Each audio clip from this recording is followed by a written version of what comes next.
Fala, meu povo lindo! Estamos começando mais uma aula de Direito Processual Civil. Isso mesmo, mais uma aula de Direito Processual Civil comigo, a brocadora do Direito Processual Civil, aquela que vai garantir que você seja aprovado no seu exame da ordem e que você garanta de 6 a 7 questões de Direito Processual Civil.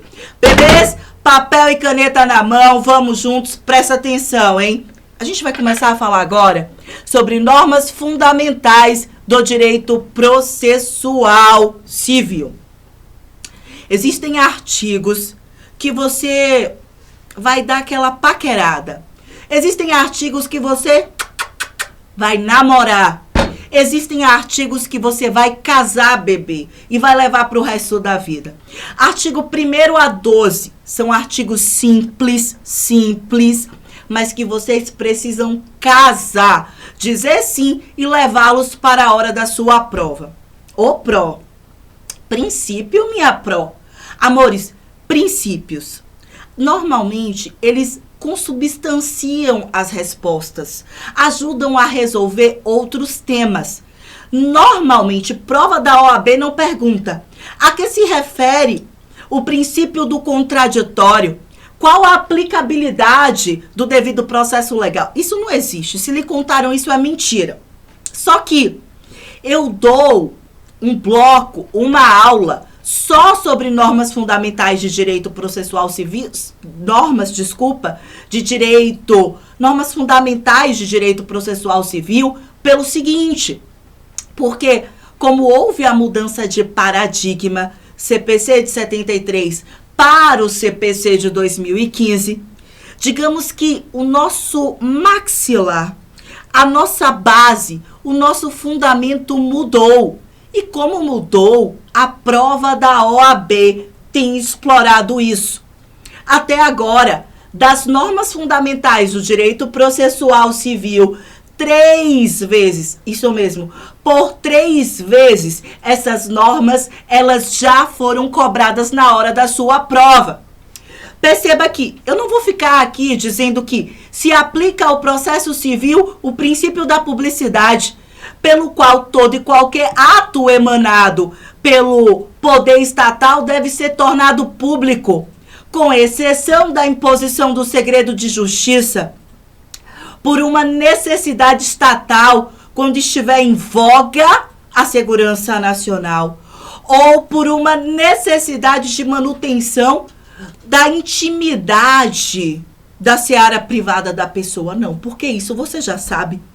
Eu não virei para cá dizer que do artigo 1º ao artigo 12, você vai ter que verificar que deve ser aplicado ao processo civil o exercício do contraditório, deve ser garantida a ampla defesa, deve ser respeitado o devido processo legal. Por que não? Porque isso você já sabe.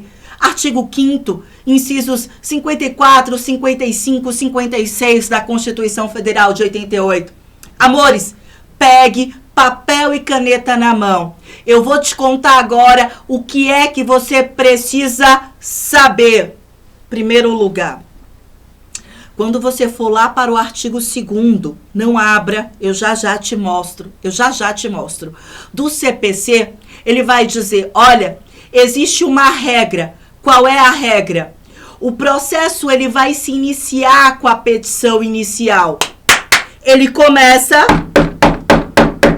com a petição inicial. Você tem que compreender que é a petição inicial, é a peça da parte autora que tira o juiz da inércia. Portanto, antes da petição inicial, o Poder Judiciário ele vai se reger pelo princípio da inércia. O que isso quer dizer? Que o Estado juiz, bebê, tem que ficar paradinho, aguardando ser conclamado, aguardando ser convocado. E isso vai ocorrer, esse desprendimento da inércia do quedar-se parado com a petição inicial. A petição inicial, ela provoca o exercício da tutela jurisdicional. Jurisdição jurisdicção. O poder de dizer o direito no caso concreto, que só quem possui é o Estado juiz.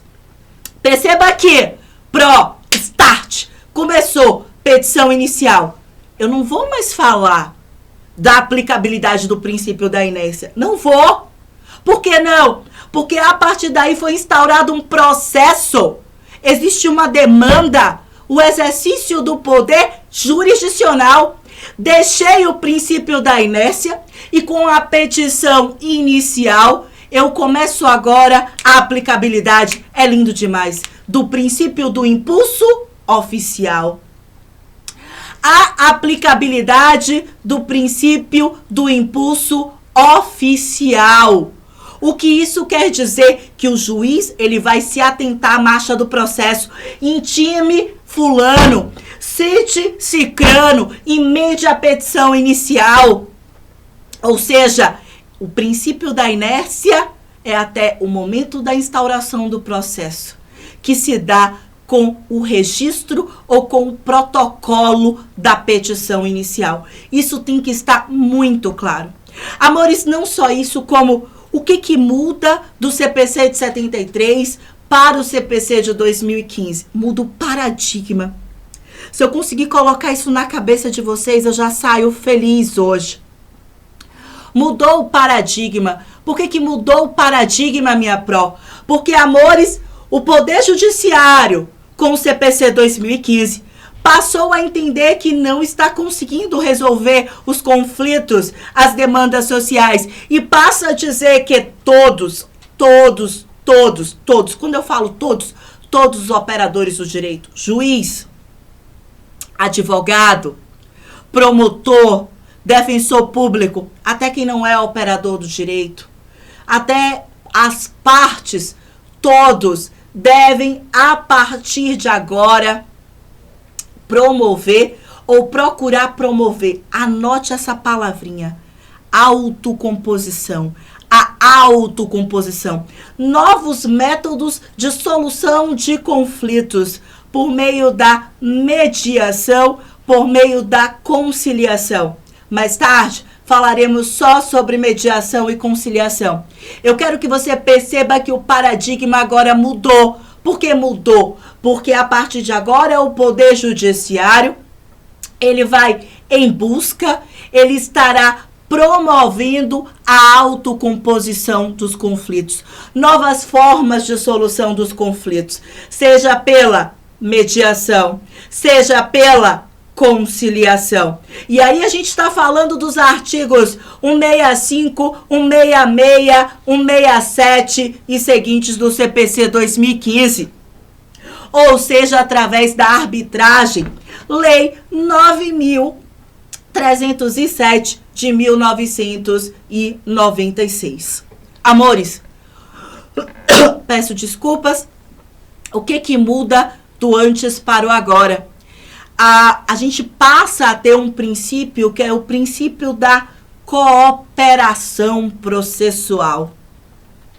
Ou seja, os operadores do direito e também as partes, juízes, os promotores, advogados, defensores, devem cooperar para o bom andamento processual. E com isso, para que se obtenha um processo que tenha uma duração razoável, que seja de fato efetivo, regido pela boa-fé processual. Isso é importante. Perceba que, quanto às normas fundamentais do direito processual civil, princípio de paridade de armas, a arma que eu dou para um, eu dou para o outro. O exercício do contraditório que eu fizer para um, eu faço para o outro. Nenhuma grande novidade. Agora, temos a novidade da ordem cronológica do processo. Essa ordem cronológica do processo pode ser perguntado na hora da sua prova. Os processos, eles não devem mais ser julgados de acordo com o bel querer do magistrado. Eu julgo esse primeiro, depois esse, depois aquele que me pediu primeiro. Não é assim mais. Por que não, minha pró? Porque com o CPC 2015, ele vai julgar, ou ele deve julgar, de acordo com a ordem de conclusão. qual o processo que foi concluído primeiro, segundo, terceiro, quarto, quinto, sexto. Preferencialmente, ele vai observar essa ordem de conclusão para julgamento. Isso é novo, isso surge com o CPC 2015. Não só isso, como a gente também diz que o CPC 2015, ele incrementou o contraditório. Por que ele incrementou o contraditório?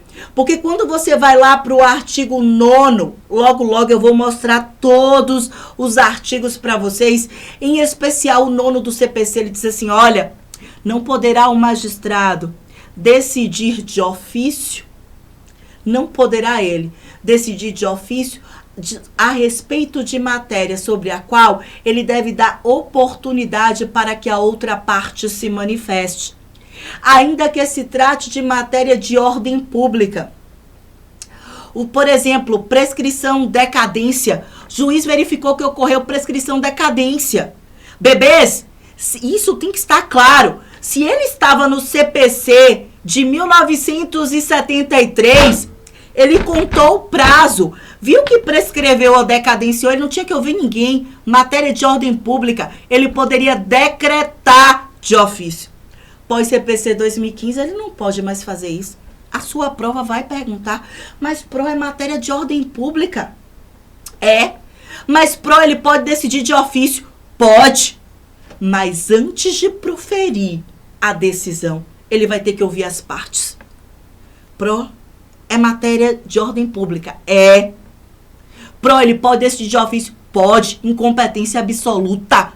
Mas ele vai ter que previamente ouvir as partes. Você percebeu como eu tenho uma total mudança de paradigma do CPC de 73 para o CPC de 2015? E é justamente isso que a sua prova vai explorar. Vem comigo, olha para a tela, vem comigo. Das normas fundamentais do processo civil. Diz assim, artigo 1º, hein? Faz a leitura comigo. O processo civil, ele será ordenado, disciplinado, interpretado, conforme os valores e as normas fundamentais estabelecidos na Constituição da República Federativa do Brasil, observando o que está disposto neste Código. E é por isso que tanto se fala da constitucionalização do processo civil. Artigo 2º, o processo começa por quem? Por iniciativa da parte. Qual parte? Parte autora. Complemente. Por iniciativa da parte autora, por meio da petição inicial. E vai se desenvolver, não é pelo princípio da inércia, mas a partir da petição inicial, pelo princípio do impulso oficial. Claro que, salvo as exceções previstas em lei, quando ele só poderá agir a requerimento, não podendo agir de ofício. Amores, artigo 3º fala do artigo 5º, inciso 35 da Constituição Federal de 88. Não se excluirá da apreciação jurisdicional ameaça ou lesão ao direito. Parágrafo 1º. É permitida a arbitragem na forma da lei. Parágrafo 2º. O Estado promoverá, sempre que possível, a solução consensual dos conflitos. Pare tudo e olhe para mim. Aplicabilidade do artigo 5º, inciso 35 da Constituição Federal de 88, dizer que nenhuma ameaça ao direito, que nenhuma lesão ao direito serão excluídos da apreciação do Poder Judiciário, você já sabe. O que é que você precisa se concentrar? O que é que cai na sua prova de normas fundamentais do direito processual civil? Primeiro lugar, olha para mim, o Estado ou juiz reconhece a arbitragem. Isso quer dizer que se as partes optam pelo uso da arbitragem, que é regida pela Lei 9.307 de 1996, que faz coisa julgada, que é a coisa julgada arbitral, que tem equivalência à coisa julgada judicial, inclusive os mesmos caracteres, como definitividade, imutabilidade, coercibilidade, autoexecutoriedade, imutabilidade. Ou seja, o que eu estou te dizendo é todas as características de uma sentença emanada pelo Estado juiz possui também a sentença arbitral. E não é só possuir a sentença arbitral, mas é também ser respeitada, ser garantida pelo Estado juiz. Se a sua prova te perguntar, massa, você vai dizer ok. E não só isso, como a partir do CPC 2015 eu te mostrei e te provei que a partir de agora o próprio Estado, o que ele vai fazer? Ele vai incentivar a solução consensual dos conflitos. Leia-se a mediação, leia-se a conciliação, a aplicabilidade da Lei 13.140 de 2015, que fala sobre mediação, e também da própria arbitragem, com a Lei 9.307 de 96. Amores, volta para a tela, hein? Parágrafo 3º, ainda falando sobre método consensual de solução de conflito, diz assim: a conciliação, a mediação e outros métodos de solução consensual de conflitos devem ser estimulados. Perceba, por juízes, advogados, defensores públicos, membros do Ministério Público, inclusive no curso do próprio processo judicial. Se cai o parágrafo 3º, cai como letra da lei. Essa eu precisava te mostrar a letra da lei, inclusive no curso do processo judicial. O artigo 4º diz que as partes têm o direito de obter em prazo razoável a solução integral do mérito, incluída aí a atividade satisfativa. Perceba que a duração razoável do processo, já oriunda da Constituição Federal de 88, é aqui também aplicável no CPC 2015. O artigo 5º diz: aquele que de qualquer forma participa do processo deve se comportar, olha para mim, de acordo com a boa-fé processual. Qualquer que participe. Isso se aplica para a testemunha? Sim, bebê. Isso se aplica para o intérprete, com certeza. Para o tradutor, sim. Para as espécies de intervenção de terceiros, amigos curi, chamamento ao processo, denunciação à lide, oposição, assistência. Com certeza, não tenham dúvidas. Toda e qualquer pessoa, todo e qualquer sujeito que atuar no processo deve se comportar de acordo com a boa-fé processual. Ou seja, não deve atentar contra o processo ou a dignidade da justiça. Deve sempre procurar dar um bom andamento, célere, rápido, eficaz, ok? Vem comigo, artigo 6º. Todos os sujeitos do processo devem cooperar. Inclusive fala da cooperação entre si, para que se obtenha em tempo razoável a decisão de mérito justa e efetiva. Olha para mim. A sua prova pode conjugar o artigo 6º e o artigo 7º e dizer: as partes devem atuar de acordo com a boa-fé objetiva e devem cooperar para o bom andamento processual. Não tenham dúvidas de que isso está correto. Artigo 7º, vem comigo. É assegurada às partes a paridade de tratamento em relação ao exercício de direitos e faculdades processuais, aos meios de defesa, aos ônus, aos deveres, aplicação de sanção processual, competindo ao juiz zelar pelo efetivo contraditório. Disse, olha para mim, que com o CPC 2015 a gente fala da existência de um contraditório pleno. Pleno. O que eu conceder para um, eu concedo para o outro. Foi produzido o laudo pericial. Eu dei 15 dias úteis para um se manifestar, eu tenho que dar para o outro. Eu ouvi a testemunha de um, eu tenho que ouvir do outro. O que eu estiver recepcionando de um, eu tenho que recepcionar do outro. Amores, olha para a tela. Artigo 8º. Ao aplicar o ordenamento jurídico, isso não cai, isso despenca na sua prova. O artigo 8º já foi objeto de questão de processo civil na sua prova da OAB e muita gente errou. Será que isso é verdade? O juiz vai buscar atender os fins sociais, as exigências do bem comum, letra da lei, bebê. Olha pra tela, vem comigo. Ao aplicar o ordenamento jurídico, o juiz atenderá aos fins sociais e às exigências do bem comum.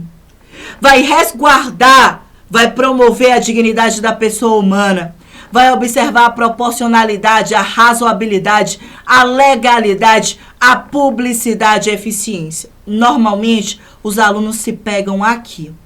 Ao aplicar o ordenamento jurídico, o juiz atenderá aos fins sociais e às exigências do bem comum. Verdadeiro, verdadeiríssimo. Essa pegadinha você não escorrega mais. Artigo 9º.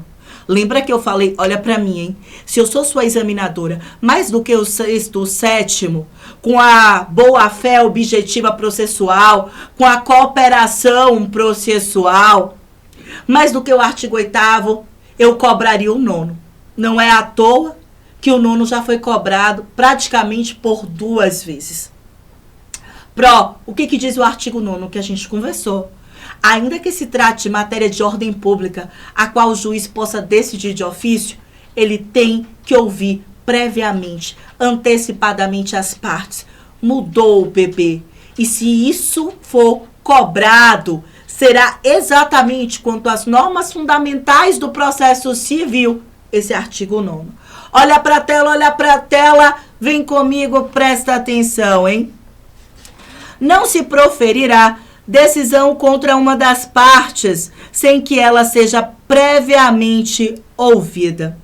O disposto no caput não se aplica à tutela provisória da urgência, e aí você pode colocar do lado a tutela provisória da urgência, artigo 300 do CPC 2015, quando existe o que a gente denomina de o risco do resultado útil ao processo ou o perigo da demora. Perceba que na tutela da urgência, o requisito do risco ao resultado útil ao processo ou perigo da demora tem que estar presente, e por isso que não vai dar tempo de ouvir a parte contrária. Inciso 2.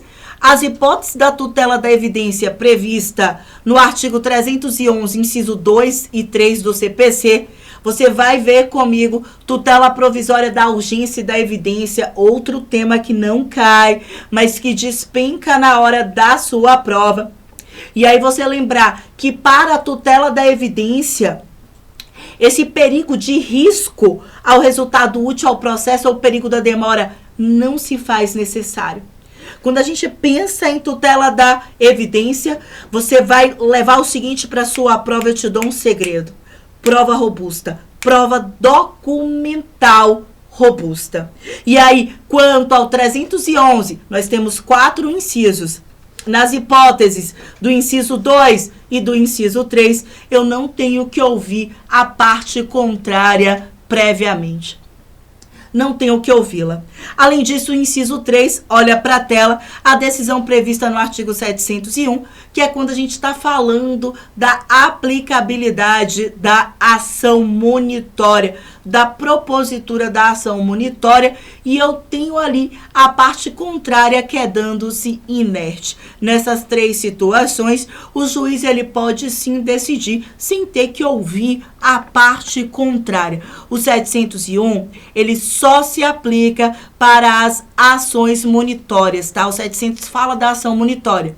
E o 311 é só no que pertine ao inciso 2 e ao inciso 3. Amores, artigo 10. Artigo 10 é outro artigo que não cai, que despenca e que diz assim: o juiz não pode decidir, ele complementa o 9º, em grau algum de jurisdição, tá? E aí não importa se a sua prova vai brincar se é TJ, se é STJ, se é STF, a zorra que for, não pode, com base em fundamento a respeito do qual não se tenha dado às partes oportunidade de manifestação, ainda que se trate de matéria sobre a qual deva decidir de ofício. Você sabe como é que sua prova te pergunta isso? Eu vou te contar. Ela te dá uma historinha, diz que a prescrição, a decadência, a incompetência absoluta, a perempção, a citação nula, ela traz algo que é nulo de pleno direito. E diz, é clarífico, o juiz viu isso, ele vai decidir. Pode? Não pode? Ainda que se trate de matéria de ofício, nessa pegadinha você não escorrega. Por que não, minha pró? Porque antes ele tem que ouvir as partes. Tranquilo? Voltar para a tela. Artigo 11. Todos os julgamentos dos órgãos do Poder Judiciário serão públicos e fundamentadas, tá?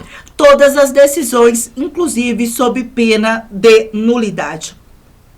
Nos casos de segredo de justiça, poderá ser autorizada a presença somente das partes, advogados, defensores públicos e Ministério Público. O artigo 12, por fim, fala que os juízes e tribunais atenderão, lembrem-se dessa palavra, preferencialmente, é de preferência a ordem cronológica de conclusão para proferir sentença ou acórdão. Essa lista, ela vai ficar publicada na própria sede do cartório e na rede mundial de computadores. Claro que o artigo 2º, o parágrafo 2º do artigo 12 diz: quem não entra nessa lista? Sentença proferida em audiência, homologatória de acordo de improcedência liminar do pedido, julgamento de processo em bloco para aplicação da tese do incidente de resolução de demanda repetitiva, julgamento de recurso repetitivo ou do próprio IRDR, decisões proferidas com base no 485 e no 932, julgamento de embargos de declaração, quando ocorre a contradição, a omissão, a obscuridade, o erro material, julgamento de agravo interno, que eu tenho quando eu quero me insurgir de uma decisão monocrática em sede de tribunal, preferências legais e metas estabelecidas pelo CNJ, processos criminais nos órgãos jurisdicionais que tenham competência penal e, claro, a causa que exija urgência no julgamento, assim reconhecida por decisão fundamentada. Olha para mim e você vai dar uma lida com calma. Mas qual é a ideia? O que é fazer concluso? Fazer concluso é assim, ó, eu coloquei o processo na mesa do juiz para ele julgar. Então, eu tenho que, primeiro foi esse, depois foi aquele, terceiro aquele, quarto. Ele tem que ir pegando pela ordem, preferencialmente. Porque quais situações que ele não vai obedecer? Um caso total de urgência, ele não precisa obedecer. Embargos de declaração, um erro material, a existência de uma contradição, de uma obscuridade, um agravo interno em 2º grau, incidente de resolução de demanda repetitiva, tá? São situações que você não precisa obedecer. Amores, do 1º ao 12. Se cair, como meu nome é Ingrid Salles, vai cair exatamente o que eu te contei. Me aguarda no próximo bloco.